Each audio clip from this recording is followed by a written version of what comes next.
Boa noite a todos, sejam todos bem-vindos. Estamos aqui para começar mais uma live às nossas quarta-feiras, iniciando esse mês abençoado que é o mês de setembro, né?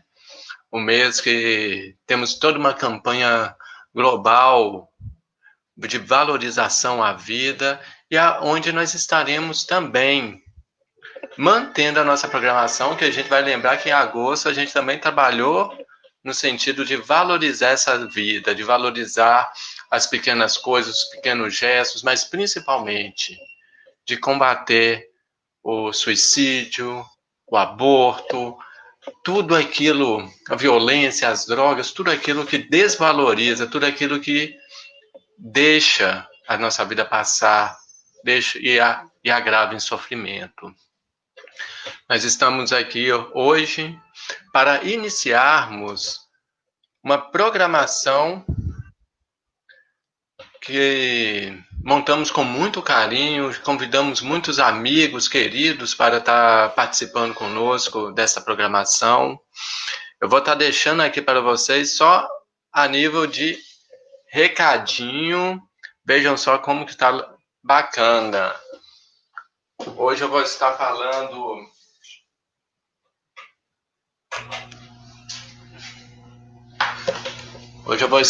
para vocês sobre uma frase, né, de Paulo que a gente vai encontrar lá na primeira carta aos Coríntios, né?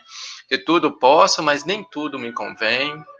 Na próxima semana, a nossa irmã Regina, que já está aí dando boa noite, bem-vinda, Regina, vai estar falando para a gente sobre o valor da vida. Na terceira semana, estarei eu, a Bárbara Freitas e o Vanderlei Reis, todos grandes amigos nossos. Nós vamos estar fazendo um bate-papo com a temática de Jesus, Kardec e Chico a favor da vida.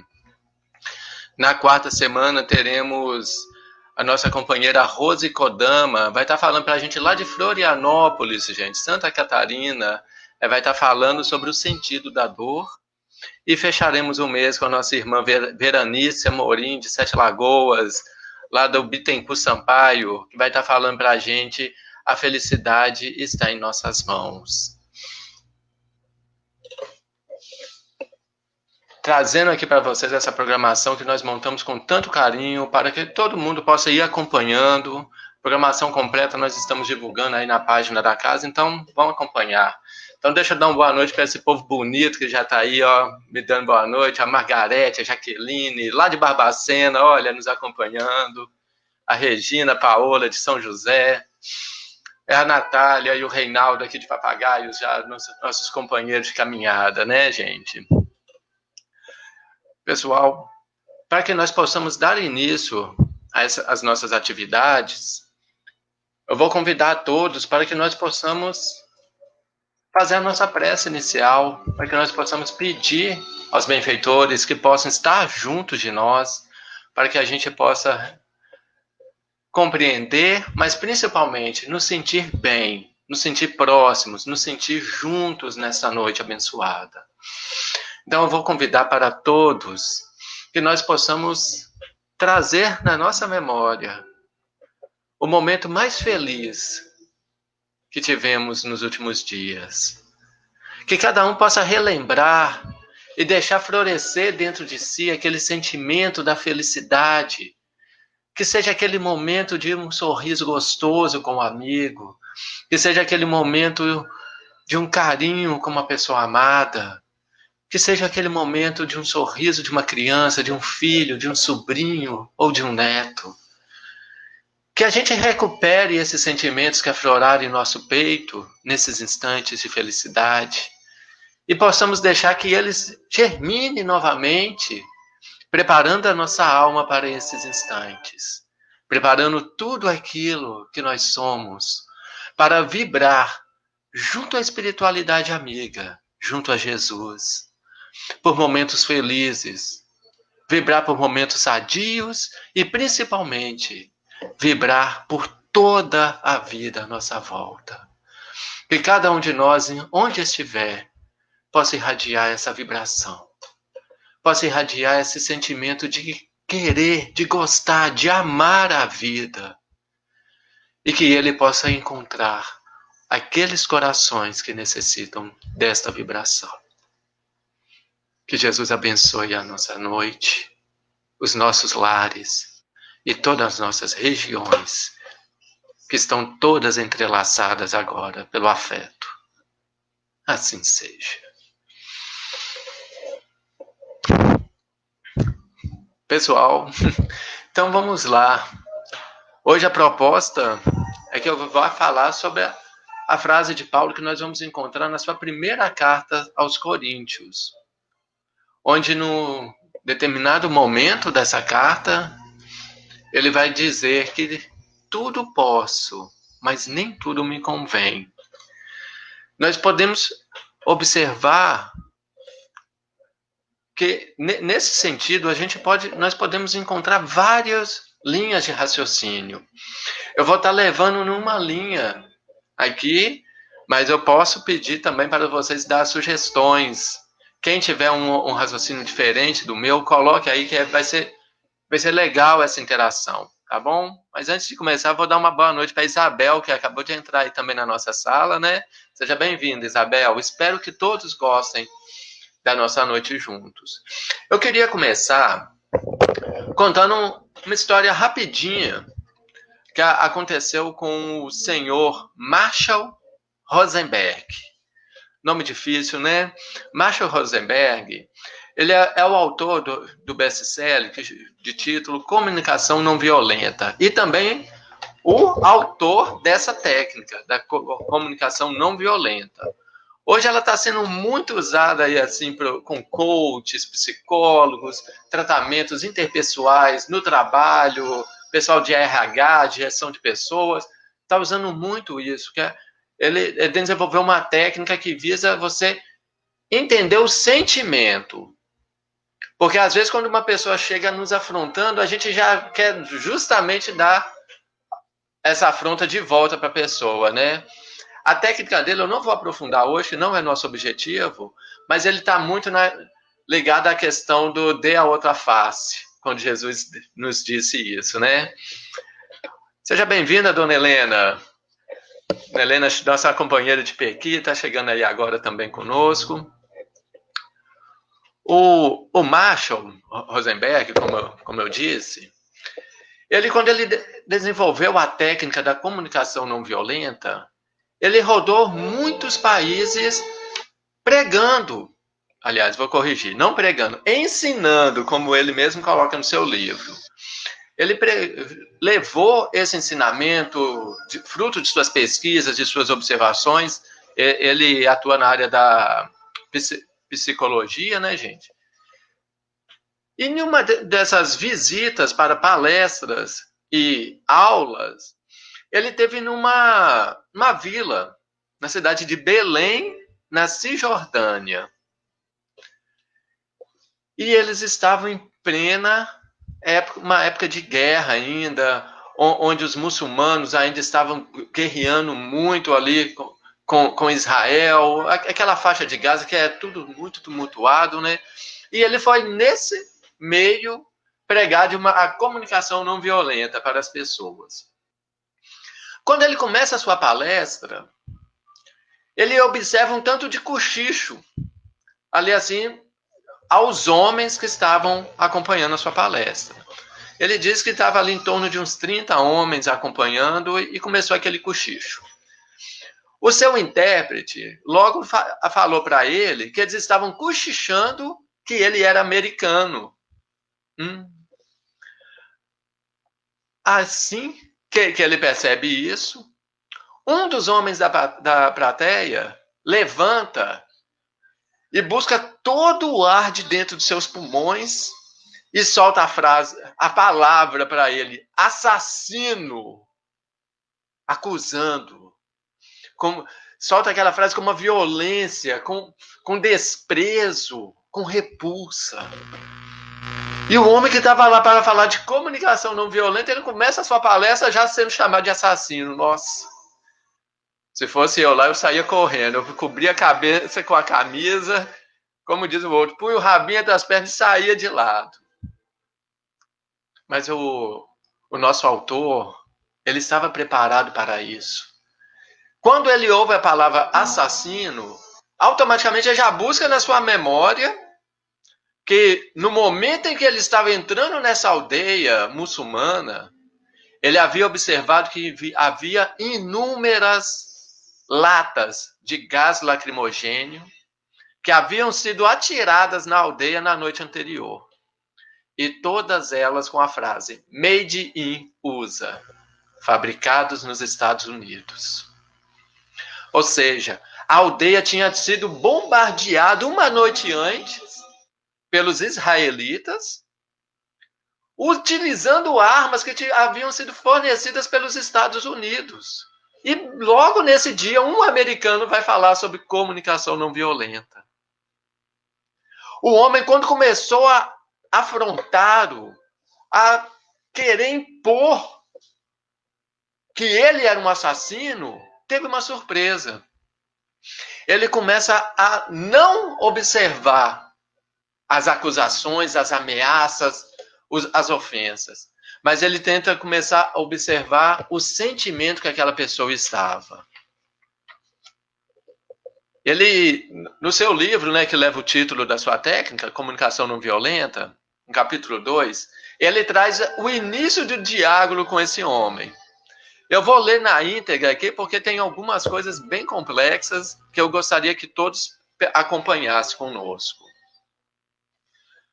Quando ele observa o cenário, né, que o homem o chamou de assassino, e ele lembra das latas de gás lacrimogênio, escrito Made in USA, né?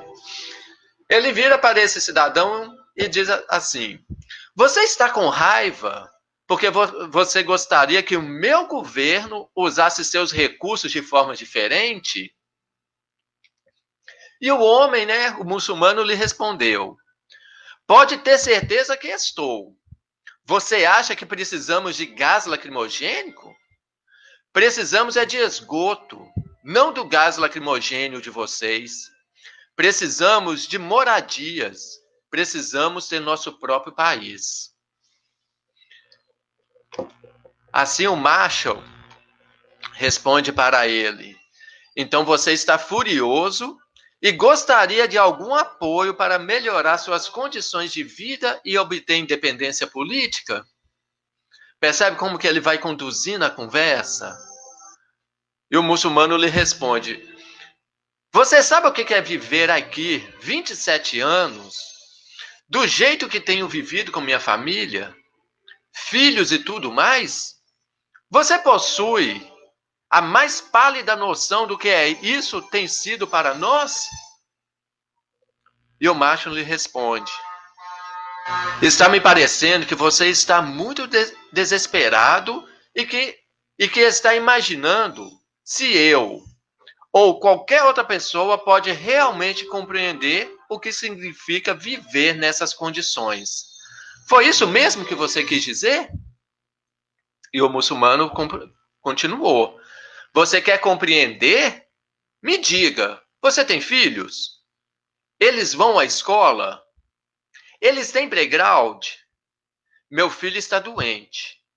Ele brinca no esgoto a céu aberto. Sua sala de aula não tem livros.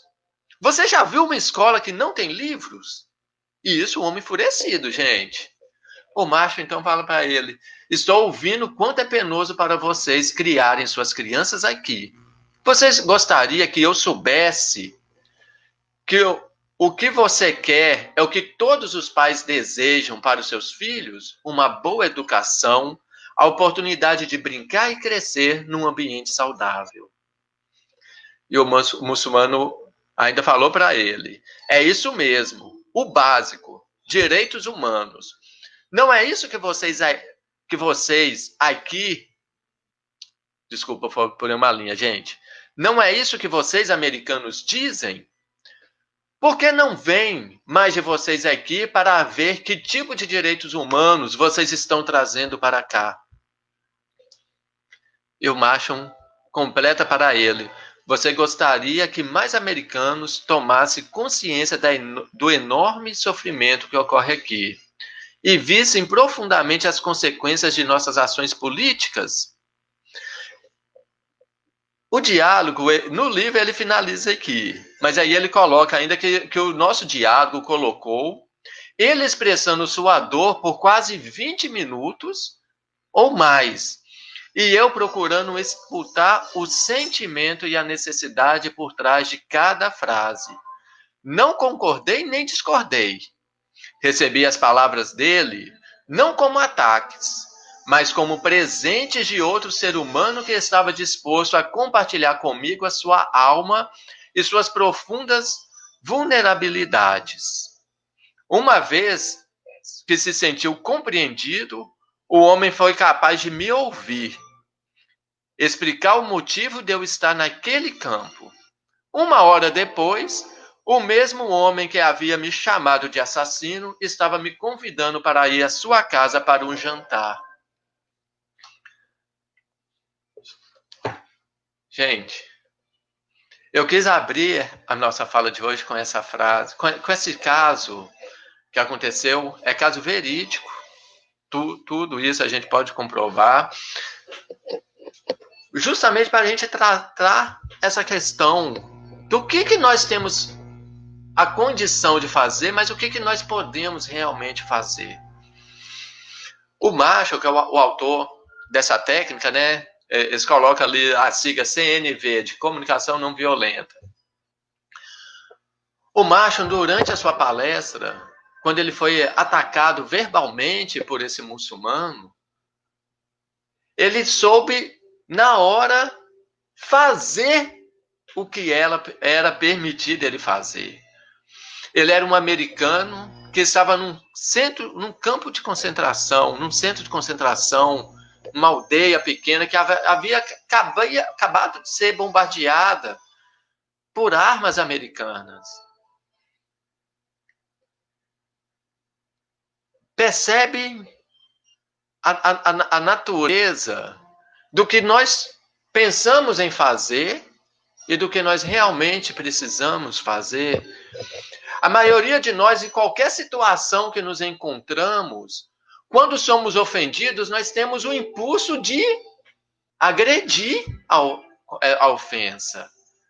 Nós temos o impulso de soltar aquele leão que há adormecido dentro de nós e achamos no direito. E socialmente, né, falando, dentro das regras de convivência da sociedade, a gente tem esse direito.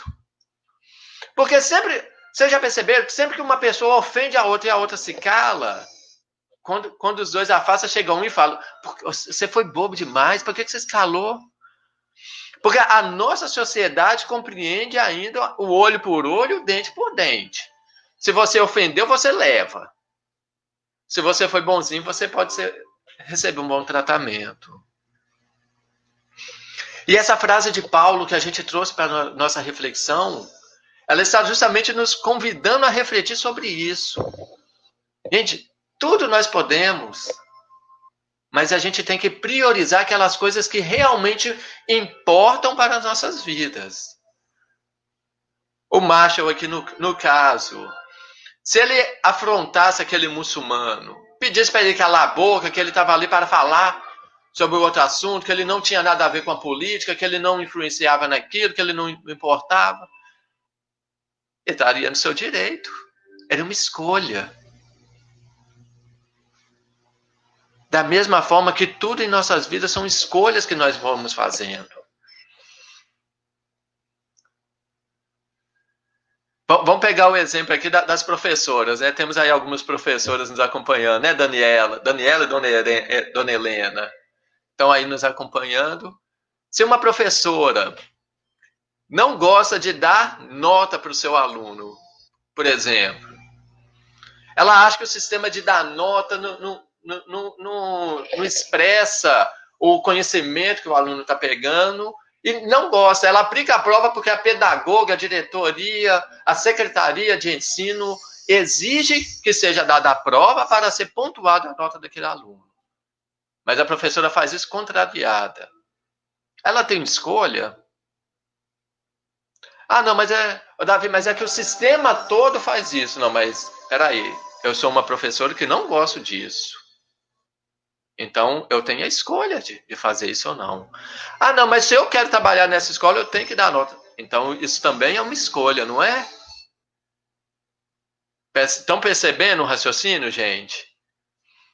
Tudo são escolhas. Se eu estou num ambiente onde eu não gosto, eu estou ali por escolha minha. Se no meu serviço eu faço alguma coisa que eu não gosto, eu ainda faço sendo escolha minha.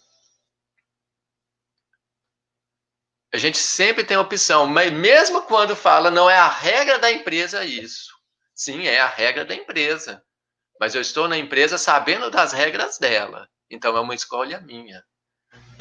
Não sei se vocês estão conseguindo compreender o meu raciocínio. Porque as coisas estão todas aí.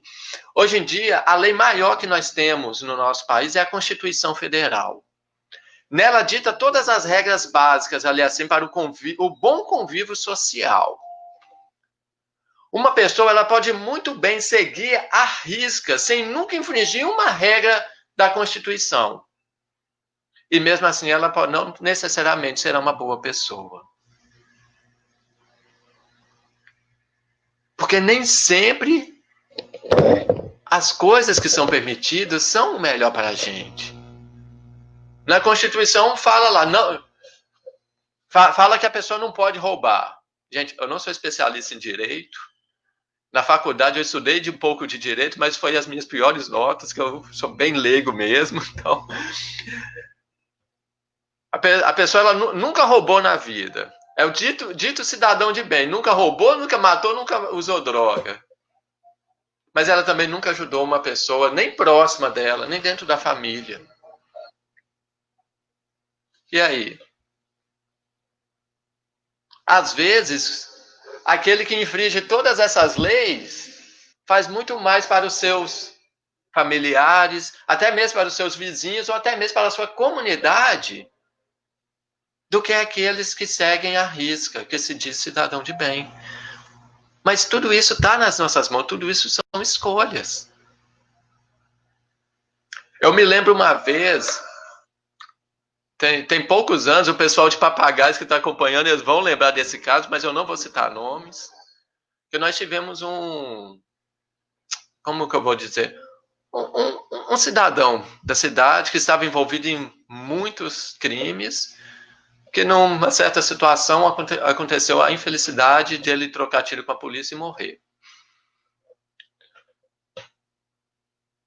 Muitas das pessoas a gente ouvia falando, nossa senhora, graças a Deus morreu, a gente não aguentava mais ele, isso e aquilo.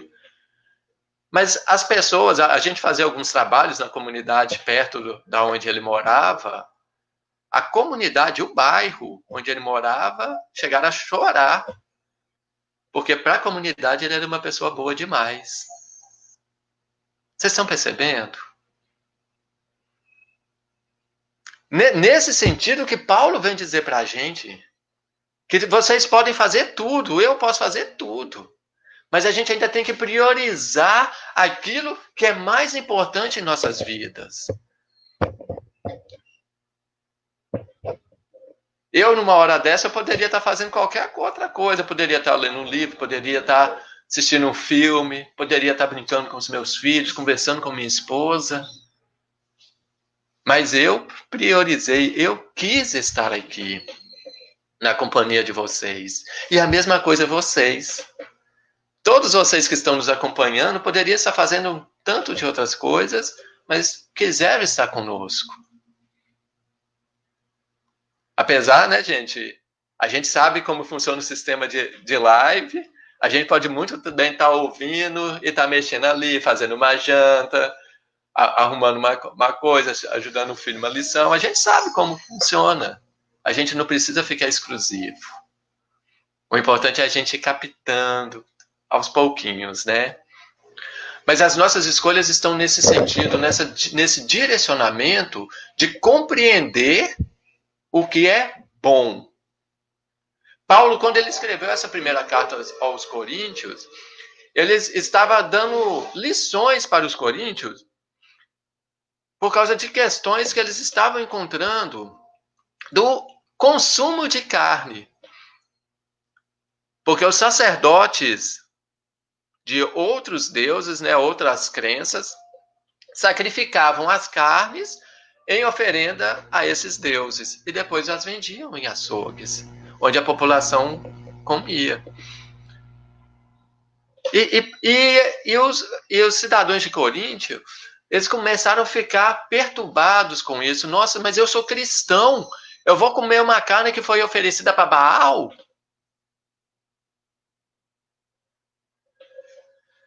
E é por isso que Paulo trouxe toda essa carta, toda essa primeira carta aos Coríntios, foi embasada nisso. E nisso ele vem dando lições de várias naturezas, várias abordagens, e que nós podemos utilizá-las de várias formas em nossa vida. Nesse mês que a gente está aqui tentando trabalhar essa valorização, essa sensibilização para a vida, nós optamos por abrir ele falando isso. Por quê, gente? Porque nós não conhecemos a potência de ajudar que nós temos em nossas mãos. Hoje as organizações estimam que a cada 40 segundos uma pessoa está se suicidando no mundo. E essa mesma estatística coloca que 90% dos casos poderiam ser evitados se a pessoa tivesse alguém para ouvir. Se a pessoa tivesse alguém para lhe falar algo construtivo. Aí eu falo para vocês, gente. Nós passamos, às vezes, por nossa vida, passamos por centenas de pessoas todos os dias. E temos o direito de passar por elas olhando apenas para o nosso umbigo. Mas nós também temos a oportunidade de passar por elas observando. Ah, por que fulano está andando hoje arrastando o pé? No serviço hoje aquela pessoa chegou de cabeça baixa, não falou nada com ninguém. A gente tem o hábito de fazer essas observações. Nós temos o hábito de perceber como está o ambiente psicológico à nossa volta. Nós temos o hábito de olhar o nosso irmão e observá-lo como ele está. E nesse sentido, para expressar quem é o nosso irmão, eu vou contar um caso rapidinho de Chico. Aconteceu pouco tempo depois que o irmão dele desencarnou e deixou a viúva e 2 filhos, sendo um filho paralítico, sob os cuidados de Chico e suas irmãs. A cunhada dele, com os filhos, mudou para a casa dele em Pedro Leopoldo e ali ficou. Com poucos meses que a cunhada dele estava morando com ele, ela começou a ter distúrbios psiquiátricos, distúrbios mentais. Precisou de tratamento psiquiátrico. Só que esses distúrbios foram agravando, até que, em certo momento, não teve mais como ela ficar na residência. Ela teve que ser internada. Através de Chico e muitos amigos médicos, eles conseguiram internar numa excelente clínica em Belo Horizonte, a cunhada do Chico. E Chico, quando deixou a sua cunhada nessa clínica e voltou para casa, chega em casa e ele observa o seu sobrinho, o cadeirante, né, o paralítico, chorando por causa da mãe. E Chico começa a chorar. E o Emmanuel aparece. Que é isso, Chico? Por que você está chorando? E Chico fala, Emmanuel, acabei de deixar minha cunhada no hospital psiquiátrico. O filho dela está chorando, de saudade, de preocupação da mãe, e eu não estou aguentando de tristeza. Aí o Emmanuel vira para ele e fala, Chico, nós estamos na Terra, a Terra é como se fosse um grande tribunal da vida. Nós estamos nesse tribunal para rasgar a lei ou para cumpri-la? E Chico, obviamente, responde, para cumprir a lei. Emmanuel vai e fala, então deixe a sua cunhada, porque ela vai retornar um dia. E Chico ainda completa, né, nisso, né, que realmente ela retornou 2 anos após, né, que a cunhada iria retornar um dia. Mas que deixa a providência divina atuar Deixe a lei divina atuar. E Chico, sensibilizado, vira para o Emmanuel e fala: Emmanuel, mas ela é minha irmã, está internada naquele hospital terrível, com problemas psiquiátricos. O Emmanuel vira para ele: Chico, tem 300 irmãos seus internados naquele hospital e você nunca chorou por um só deles. Ou por acaso você acha que a dor do Xavier é maior do que a dor do Silva, dos Pereira, dos Oliveiras? Todos são irmãos, Chico. E Chico calou a boca. Compreendeu que a dor é dor, gente. Independente de qual família ela aflore. A dor é dor, independente de qual pessoa, independente da cor da pele, independente da posição social, independente do status social. A dor é dor. E se a gente for sensibilizar com a dor do nosso irmão, vamos observar bem quem está à nossa volta. Não só quem está debaixo do mesmo teto que nós. Porque isso é uma escolha nossa. São todas escolhas. No Livro dos Espíritos, nós vamos observar que a espiritualidade amiga traz para a gente que nós somos responsáveis por todo o mal que fizermos e por todo o bem que deixarmos de fazer. E às vezes, essa mesma espiritualidade que fica nos incentivando, que fica aqui nos consolando quando nós estamos nas nossas depressões, nas nossas angústias diárias, elas direcionam quando nós estamos numa boa vibração, irmãos nossos que estão precisando de nossa palavra. Às vezes você está parado numa praça, às vezes você está no seu serviço, e tem uma pessoa do seu lado ali pensando: minha vida não presta. Briguei de novo com o namorado, ou briguei com o marido. Meus filhos não gostam de mim. Eu não gosto do meu emprego. Eu não gosto da minha vida. E a pessoa fica ali alimentando. E a gente olha rapidinho para essa pessoa. Não, fulano tá cabisbaixo, tá triste. Mas voltamos aos nossos afazeres. Porque é uma opção, é uma escolha nossa. E aí a chance. Quantas vezes nós paramos para observar e perguntamos a alguém: ô fulano, como você está? Tudo bem com você? Como está passando a semana? Gente, isso são regras básicas de etiqueta social, de convívio. Mas às vezes passa tão despercebido num detalhe tão pequeno em nossas vidas. E a gente fica atirado. Deixamos todas aquelas oportunidades simplesmente passar. E às vezes nós não vamos saber as consequências dessas perca de oportunidades na frente. Os gregos, para expressar a oportunidade, eles tinham a figura do deus, se eu não me engano, Queiroz, que eles falam que era uma mulher com franja e careca atrás, e que você só conseguia agarrar essa deusa pegando pelos cabelos. Aí expressava que as oportunidades você tem que pegar na hora que passa, porque quando ela passa você tenta pegar e você não tem mais onde segurar. Quando nós vemos o sofrimento de uma pessoa próxima de nós agravando, será que às vezes bate na gente: nossa, será que eu poderia ter feito alguma coisa para ajudar? O Haroldo Dutra, ele conta de um problema que ele teve. Olha só, Haroldo Dutra passa aí mensagens belíssimas para tantas pessoas, nas suas palestras, tanto presenciais quanto pelas redes sociais.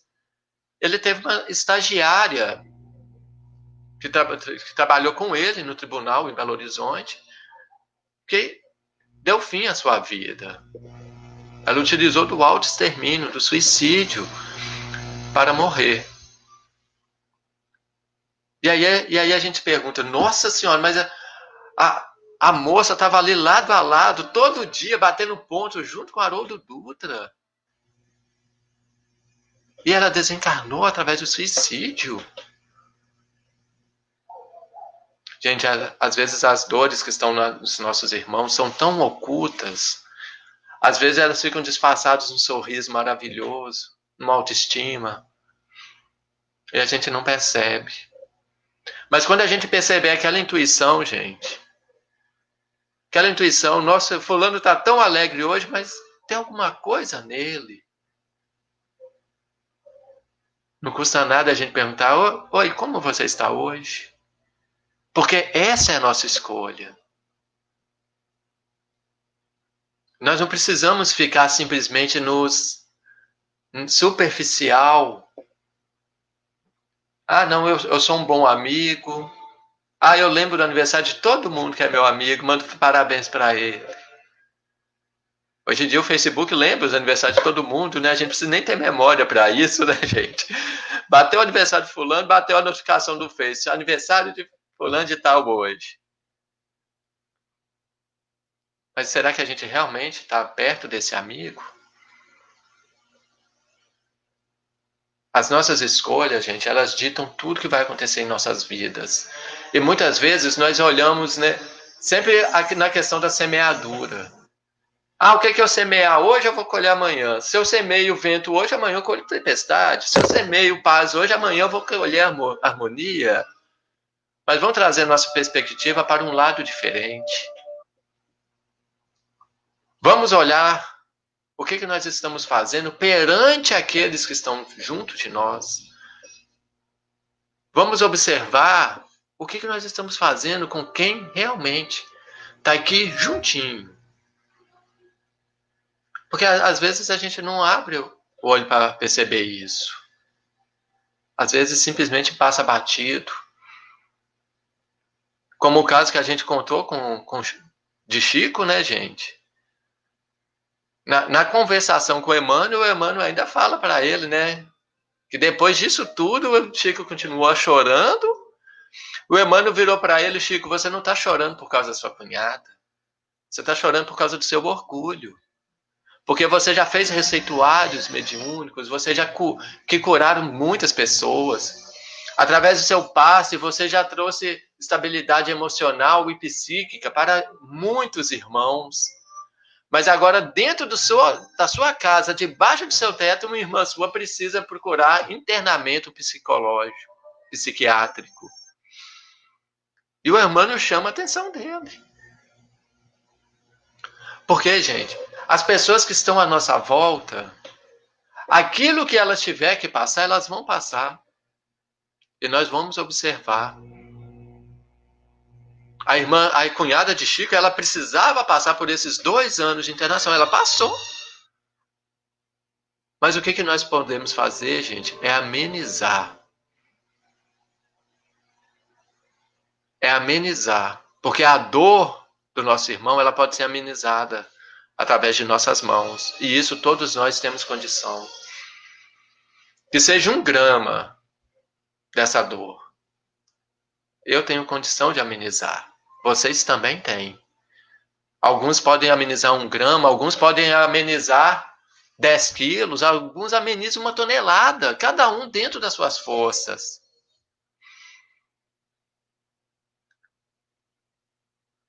Pegando aqui o comentário da Regina Celli, né? Regina está aí nos acompanhando. Quando ela coloca aqui, gente, Paulo se considerou um preso de Cristo, por livre escolha. Dizia, é o Cristo que vive em mim.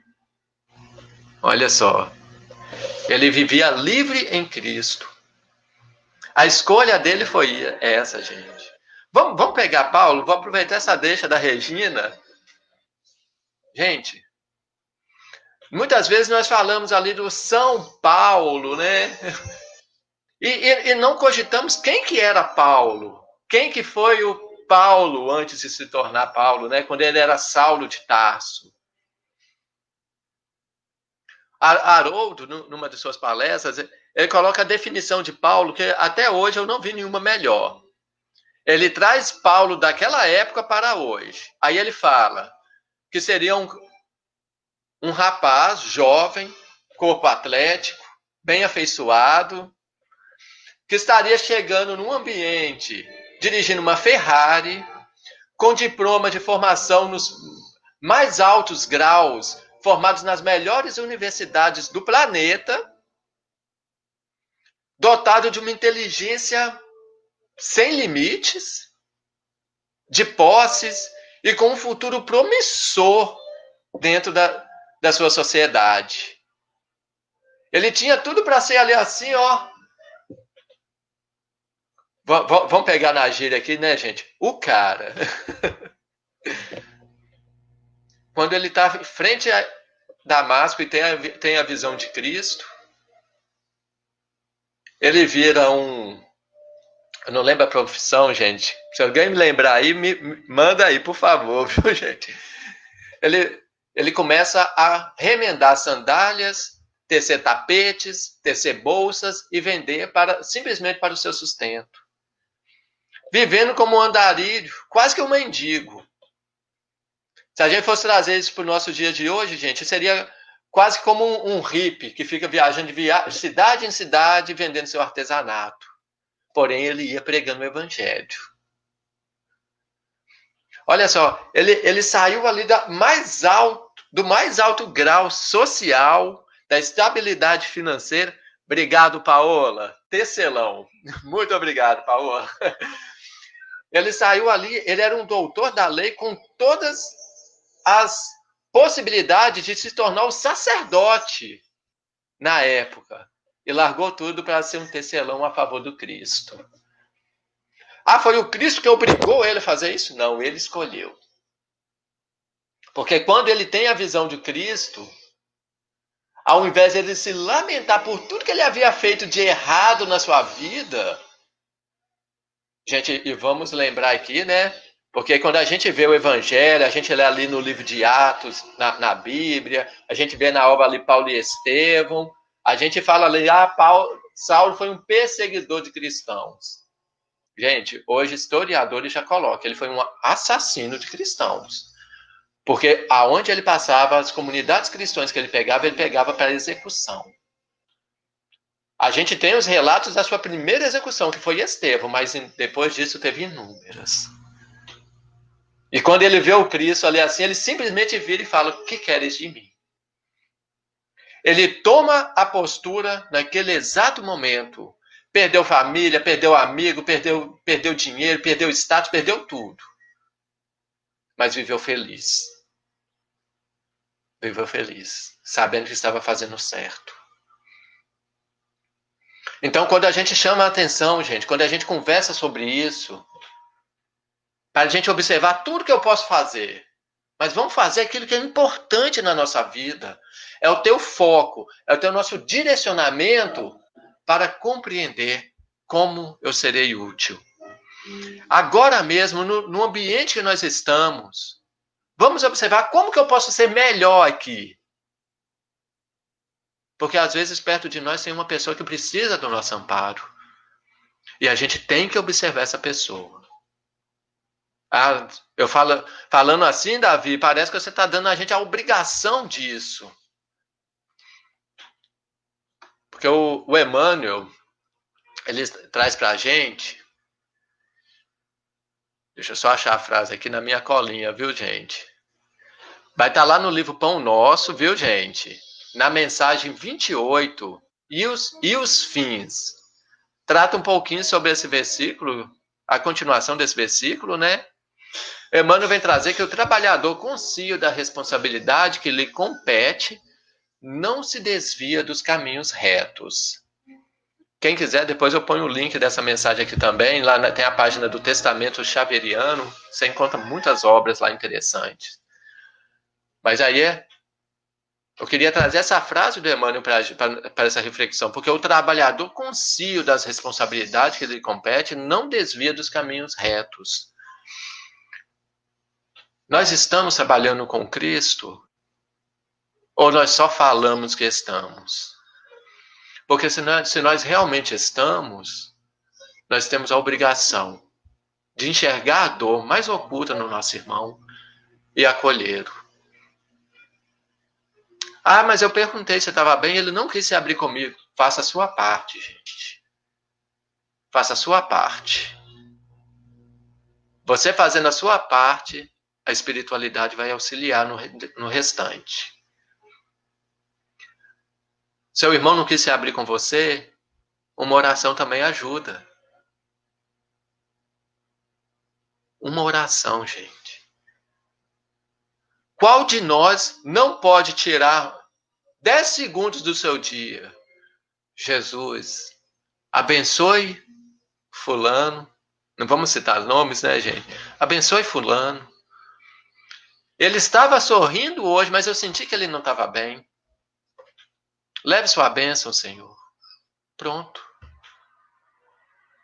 Não atrapalhou em nada. Simplesmente expressou aquilo que eu queria expressar. Eu fiz a minha parte. No outro dia, você ainda está sentindo que ele está assim? Eu falando, tá tudo bem? Não, tá tudo jóia, tô beleza demais, a vida tá boa, a família tá bem, tudo. Senhor, ilumina a mente do meu irmão. Gente, vocês percebem como é que são escolhas simples, básicas. Não custa dinheiro, não custa tempo, não sobrecarrega ninguém a gente seguir o que é o certo. Seguir por esses caminhos retos. Seguir essa alegria de estar realmente com Cristo.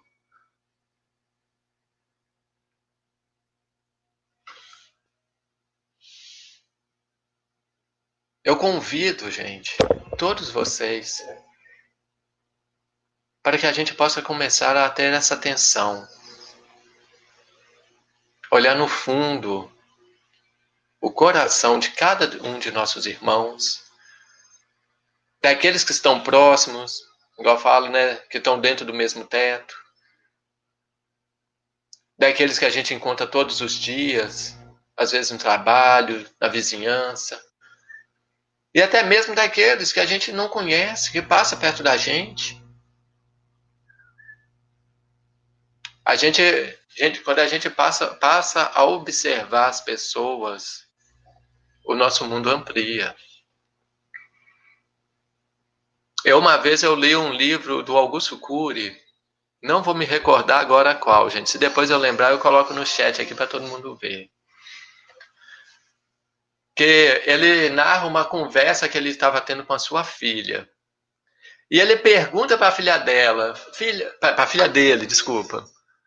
Filha, quando é que eu comecei a te ensinar a perceber a inteligência no outro? E a filha respondeu para ele, pai, quando a gente sentava na praça e a gente ficava observando as pessoas e tentando descobrir o que elas estavam pensando. Alguém já fez esse exercício? Você senta, onde você estiver, gente, vê as pessoas passando na rua, indo para lá, para cá, e tenta observar, tenta pensar o que aquela pessoa está pensando. Alguns sentimentos a gente consegue perceber só no andar. Alguns sentimentos, do jeito que a pessoa respira, você percebe. Do jeito que ela está falando com o outro. A gente tem essa capacidade. A gente só precisa ter olhos. E mesmo se nós tivermos os olhos fechados, nós só precisamos ter um sentido funcionando bem. Para a gente perceber todo mundo à nossa volta, gente. Eu espero que as minhas palavras, gente, que a reflexão que eu trouxe, possa ter tocado, possa movimentar algo dentro de todos vocês, cada um de vocês. Eu espero que a gente tenha trago. Como eu disse no início, gente, eu quis trazer uma abordagem um pouco diferente desse versículo. Porque as abordagens convencionais, nós vamos falar sobre livre-arbítrio, nós vamos falar sobre livre escolha, nós vamos falar sobre direcionamento, sobre foco. Eu quis trazer essa abordagem, porque todos nós temos o direito de não fazer nada. Mas será que o não fazer nada é a melhor saída? Então eu deixo o convite para vocês, para que a gente começar a observar o mundo à nossa volta. Nós estamos aqui com um comentário aqui do Moisés, né? Meu antigo professor de química, né, Moisés? Já esteve aqui com a gente em Papagás, grande amigo nosso, meu e da minha esposa. O Davi sempre foi. Ah, o Moisés, eu não vou nem ler, não. Viu? Tô vendo aqui, você tá me elogiando. Muito obrigado pelo elogio, mas às vezes a gente não é tudo isso, não, viu, gente? Às vezes a gente dedica a causa, a gente estuda, a gente quer passar alguma coisa, mas aqui dentro, ó, tem muita coisa para transformar ainda, viu? E só eu sei o que eu ainda tenho que caminhar. Então, eu deixo aí, gente, essa mensagem da noite para vocês. Eu espero que todos possam realmente ver o diferencial e fazer a diferença na vida de alguém. Muito obrigado pela atenção. Para a gente finalizar agora, eu vou convidar a gente para que a gente possa agradecer a Deus.